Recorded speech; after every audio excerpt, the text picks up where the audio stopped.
একটি নির্দিষ্ট তারিখে আমানতকারীর নগদান বই এবং ব্যাংকের পাসবই বা ব্যাংক বিবরণীর উদ্বৃত্তের মধ্যে গড়মিলের কারণগুলো খুঁজে বের করে উভয় বহির মধ্যে মিলকরণের জন্য যে বিবরণী তৈরি করা হয় তাকে ব্যাংক সমন্বয় বিবরণী বলা হয়। সো মাই ডিয়ার স্টুডেন্টস, আমরা শুরু করতে যাচ্ছি ব্যাংক সমন্বয় বিবরণীর উপরে প্রথম ক্লাস। আমি মোহাম্মদ হারুনুর রশিদ, প্রভাষক হিসাব বিজ্ঞান, লম্বদু সরকারি মডেল কলেজ। আমানতকারী তার ব্যাংক হিসাবের মাধ্যমে যখনই কোনো লেনদেন সংগঠিত করে তখন সে তার নগদান বইতে কিন্তু সেটা লিপিবদ্ধ করে রাখে। ঠিক একই লেনদেনটিকে ব্যাংক কি করে, ব্যাংক তার পাসবই বা ব্যাংক বিবরণীতে কিন্তু সে লিপিবদ্ধ করে রাখে। যেমন ধরো, ব্যাংকে টাকা জমা দেওয়া হলো, এর ফলে আমানতকারী বা ব্যবসায়ী কি করলো, সে তার নগদান বইয়ের যে ব্যাংক কলাম সেখানে সে টাকাটা সে যোগ করলো বা সে দেখালো। অপরদিকে ব্যাংক কি করলো, তার ব্যাংক বিবরণীতে বা পাস বইতে কিন্তু সেই টাকাটা যোগ করে দেখালো। তাহলে নগদান বইও যোগ করে দেখানো হয়েছে, আবার পাস বইতে যোগ করে দেখানো হয়েছে। একইভাবে যখন আমরা আবার দেখি যে ব্যাংক থেকে টাকা উত্তোলন করা হলো, এর ফলে ব্যবসায়ী তার নগদান বইতে ব্যাংক উদ্বৃত্তের টাকা সে কমিয়ে দেখাবে। একইভাবে ব্যাংকও কিন্তু তার পাস বইতে বা ব্যাংক বিবরণী বইতে সে কি করবে, ওই আমানতকারী হিসাব থেকে টাকাটা কমিয়ে দেখাবে। এখান থেকে আমরা যেটা বুঝতে পারি সেটা হচ্ছে যে একই লেনদেন যেহেতু নগদান বইতে এবং পাস বইতে উভয় বইতে লেখা হচ্ছে, তাহলে যে কোনো সময় কিন্তু নগদান বইয়ের উদ্বৃত্ত এবং পাস বইয়ের উদ্বৃত্ত মিলে যাওয়ার কথা। বাস্তবে দেখা যায় এই দুটো বইয়ের মধ্যে কিন্তু বিভিন্ন কারণে মিলে না, অর্থাৎ বিভিন্ন কারণে এই দুটো বইয়ের মধ্যে গড়মিল দেখা যায়। তো ফলে কি হয়, এই গড়মিলগুলোকে খুঁজে বের করে এই দুটো বইয়ের মধ্যে মিলকরণের জন্য যে বিবরণী আমরা তৈরি করি তাকে আমরা মূলত ব্যাংক সমন্বয় বিবরণী বলে থাকি। তো চলো আমরা এই ব্যাংক সমন্বয় বিবরণী নিয়ে আজকের আলোচনায় আমরা একটু গভীরে গিয়ে দেখি মূলত এখানে গড়মিলের কারণগুলো কি কি হতে পারে। সো গাইস, দেখি আমরা কারণগুলো কি কি হতে পারে। দেখো, গড়মিলগুলো কেন হতে পারে। মনে করো একজন দেনাদার তার টাকার পরিবর্তে, সে নগদ টাকার পরিবর্তে সে আমাকে চেক দিয়েছে। আমি একজন ব্যবসায়ী হিসেবে কি করলাম, চেকটিকে ব্যাংকে জমা দিলাম। চেকটি ব্যাংকে জমা দেওয়ার সঙ্গে সঙ্গে যেটা আমি করি সেটা হচ্ছে আমি আমার নগদান বইতে কিন্তু আমি সেটা ডেবিট করেছি বা যোগ করেছি।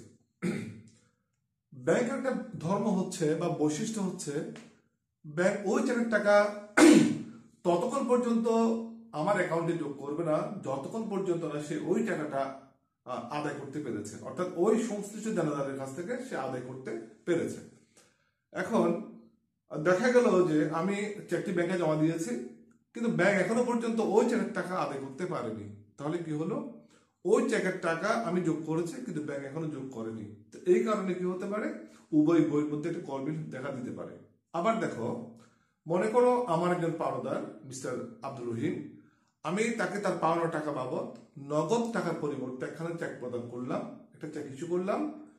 তো সঙ্গে সঙ্গে আমি যেটা করলাম সেটা হচ্ছে আমি আমার নগদান বইয়ের ক্রেডিট পাশে কিন্তু আমি ব্যাংক কলামে এই টাকাটা দেখিয়েছি। তার মানে হচ্ছে আমি আমার নগদান বইয়ের যে ব্যাংক উদ্বৃত্ত সেখান থেকে আমি টাকাটা কমিয়ে দেখিয়েছি। অপরদিকে মিস্টার আব্দুর রহিম কিন্তু এখনো ব্যাংকে যায়নি, অর্থাৎ সে ব্যাংকে না যাওয়ার কারণে ব্যাংক কিন্তু এখনো তাকে টাকাটা দেয়নি। ফলে ব্যাংক আমার অ্যাকাউন্ট থেকে কোনো টাকা মাইনাস করেনি। এদিকে কি হয়েছে, এদিকে আমি আমার নগদান বইতে কিন্তু টাকাটা মাইনাস করেছি, বাট ব্যাংক এখনো পরিশোধ না করার কারণে ব্যাংক এখনো মাইনাস করেনি। তো ফলে কি হলো, উভয় বইয়ের মধ্যে আবার একটা গড়মিল দেখা দিল। তো এই ধরনের কারণে কিন্তু এই গড়মিলগুলো দেখা দিতেই পারে। এখন একটা প্রশ্ন আসতে পারে, আমরা তো চেক প্রদান করেছি বা চেক ইস্যু করেছি, তাহলে এই চেক নিয়ে এখনো ব্যাংক এসে যায়নি কেন, বা ব্যাংক এখনো টাকা প্রদান করেনি কেন? কারণ আমরা সবাই জানি এটা চেকের মেয়াদ থাকে 6 মাস বা 180 দিন। আমি আজকে চেক দিলেও আমার পাওনাদার কিন্তু ওই দিনে যে ব্যাংকে যাবে তার কোনো নিশ্চয়তা নেই। সে 6 মাসের মধ্যে যে কোনো সময় ব্যাংকে যেতে পারে এবং যে কোনো সময় ব্যাংকে সে চেকটি উপস্থাপন করে সে তার টাকাটা সংগ্রহ করতে পারে। কিন্তু আমরা ব্যাংক সমন্বয় বিবরণী তৈরি করছি হচ্ছে নির্দিষ্ট একটি সময় শেষে। মনে করো আমরা কোনো একটি মাসের শেষে আমরা এই স্টেটমেন্ট তৈরি করছি, বাট ওই ব্যক্তি তো আর 1 মাসের জন্য মানে 1 মাসের মধ্যে যে চেক জমা দিবে তা তো না, সে তো 6 মাসের মধ্যে যে কোনো সময় চেকটা জমা দিতে পারে। তো এইসব কারণে কি হতে পারে, এসব কারণে ব্যবসায়ী রক্ষিত যে নগদান বই তার উদ্বৃত্তের সাথে ব্যাংক রক্ষিত যে পাসবই বা ব্যাংক বিবরণী সেই বইয়ের মধ্যে সঙ্গত কারণে কিন্তু একটা গরমিল দেখা দিতেই পারে। তো আমরা জেনে ফেললাম কেন আমরা ব্যাংক সমন্বয় বিবরণী তৈরি করি।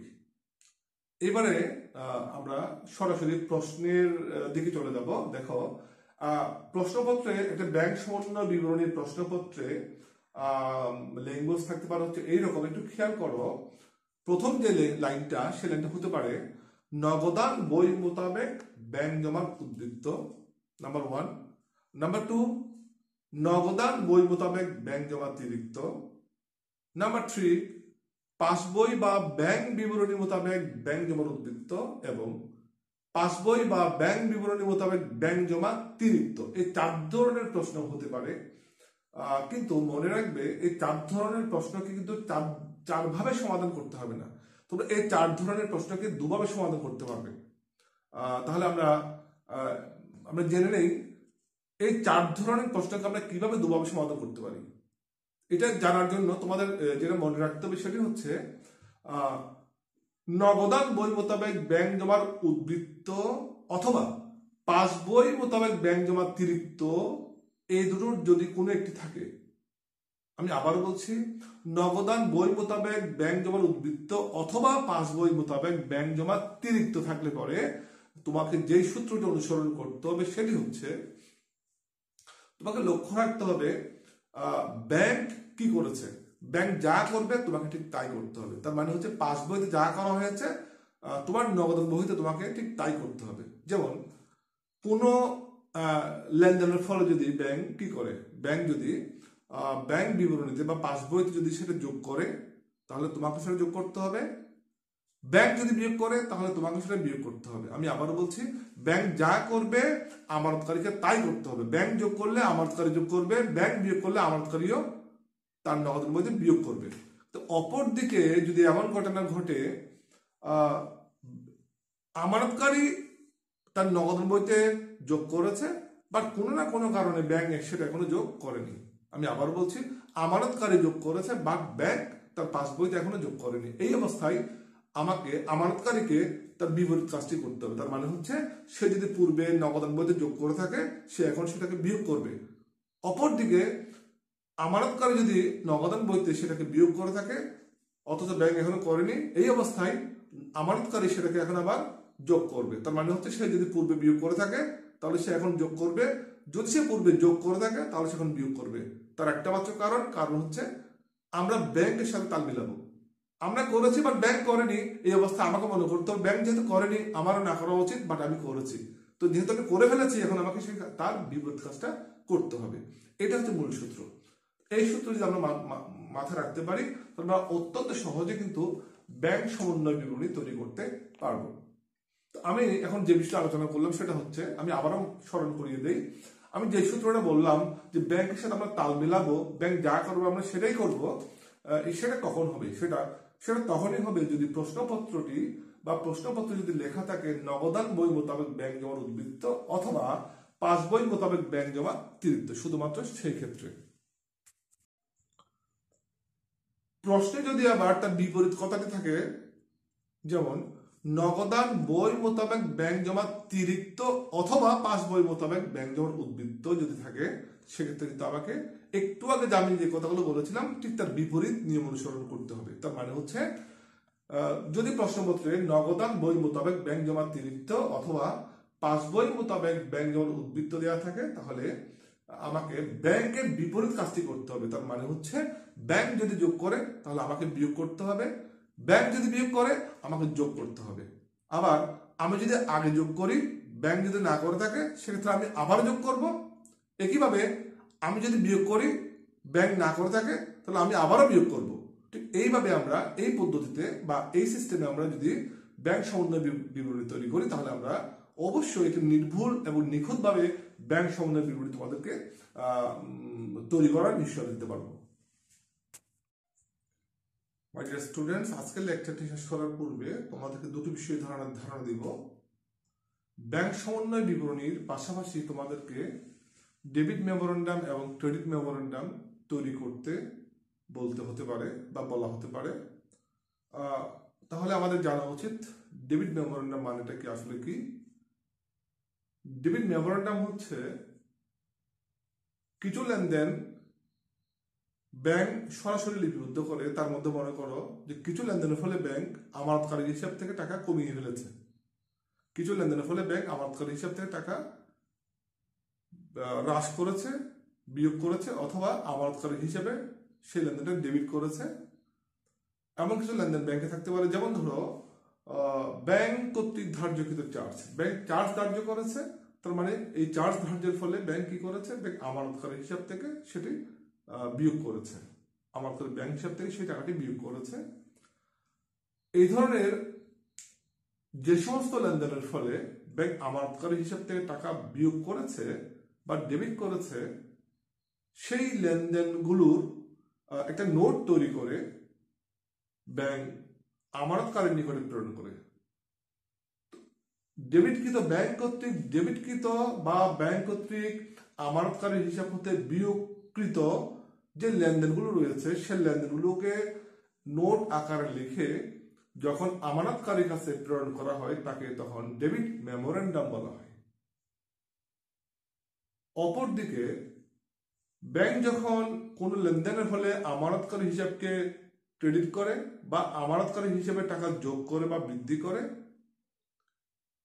সেই লেনদেনগুলোকে নোট আকারে লিখে সে আমানতকারীকে জানিয়ে দেয়, অর্থাৎ সেই নোটটি পাঠিয়ে আমানতকারীকে জানিয়ে দেয় যে তার অ্যাকাউন্টে এই লেনদেনগুলোর ফলে তার হিসেবে টাকা বৃদ্ধি পেয়েছে। এটাকে বলা হয় ক্রেডিট মেমোরেন্ডাম। তার মানে হচ্ছে, এক কথা যদি আমরা বলি তাহলে বলতে পারি, যে সমস্ত লেনদেনের ফলে ব্যাংকে আমানতকারী হিসেবে টাকা বৃদ্ধি পেয়েছে, সেগুলো বৃদ্ধি পেয়েছে তাকে আমরা বলবো ক্রেডিট মেমোরেন্ডাম।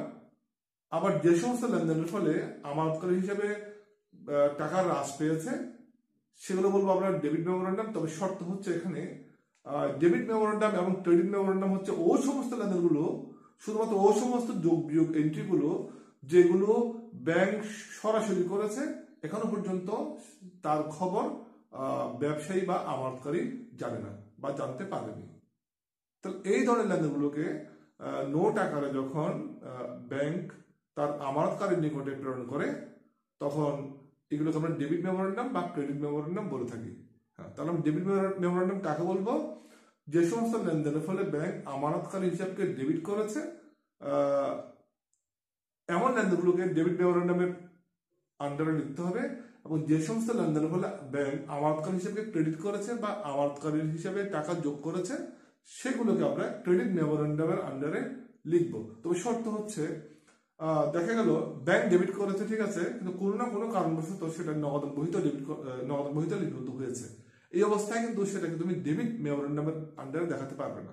শর্ত হচ্ছে, ডেবিট মেমোরেন্ডাম বা ক্রেডিট মেমোরেন্ডামের আন্ডারে দেখানোর পূর্ব শর্ত হচ্ছে ব্যাংক শুধুমাত্র ব্যাংক ডেবিট করেছে বা শুধুমাত্র ব্যাংক ক্রেডিট করেছে, কিন্তু এখনো নগদ বহিত লিপিবদ্ধ হয়নি। ঠিক এই লেনদেনগুলোকে কিন্তু আমরা ডেবিট মেমোরেন্ডাম অথবা ক্রেডিট মেমোরেন্ডামে দেখাতে পারবো। সো ডিয়ার স্টুডেন্টস, আজকে এই পর্যন্তই। আগামী অনলাইন ক্লাস দেখার আমন্ত্রণ জানিয়ে আমি বিদায় নিচ্ছি। আল্লাহ হাফিজ।